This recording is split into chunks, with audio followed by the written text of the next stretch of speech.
Onlar da çalışıyor.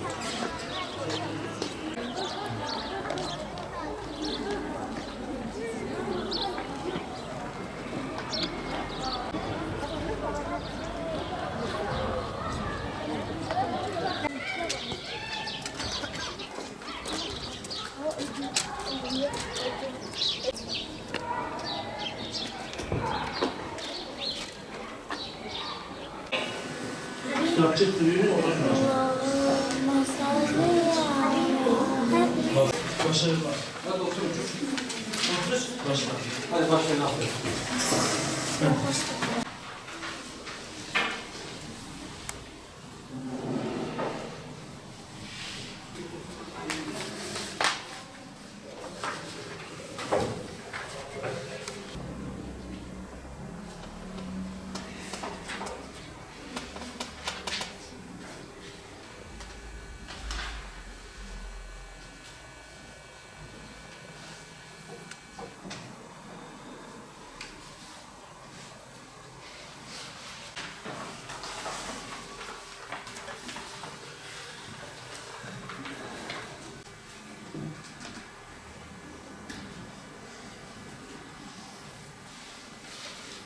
Ben kitabı bir kere okudum.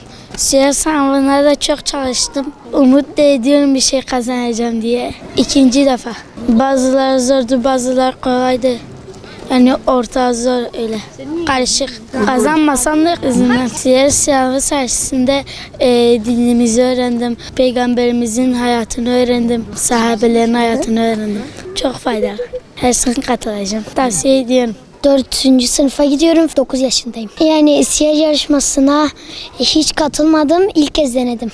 Kitabı tam okuyamadım. Yarım okudum. Bazı sorularda takıldım. Yani çalışsam kazanırım. İşte o yüzden katılacağım. Çalışacağım. Kazanacağım. Yani tavsiye ederim. Peygamberimizin hayatını öğreniyoruz. Kitabı bir 5-6 kere okudum. İkinci defa gidiyorum.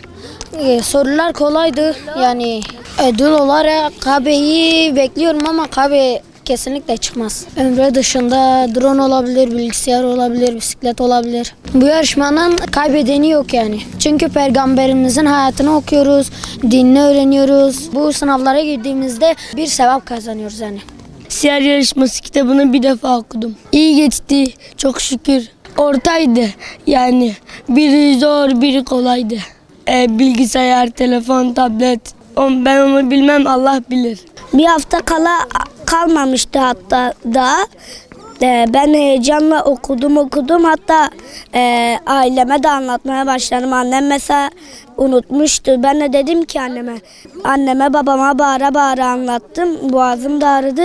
Önemli olan Kabe'ye falan gitmek değil. Önemli olan Peygamberimizin hayatını öğrenmek ve hayatımızda uygulamak. Çalışacağım, daha çok çalışacağım. İlk çıktığı günden beri çalışacağım ve sınava gireceğim.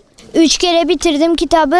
Sorular kolaydı, yarışmam iyi geçti. Kazanmasam üzülürüm, ödül bekliyorum. Evet, tavsiye ediyorum, faydalıdır. Seneye de ben katılacağım. Katılmayanları davet ediyorum.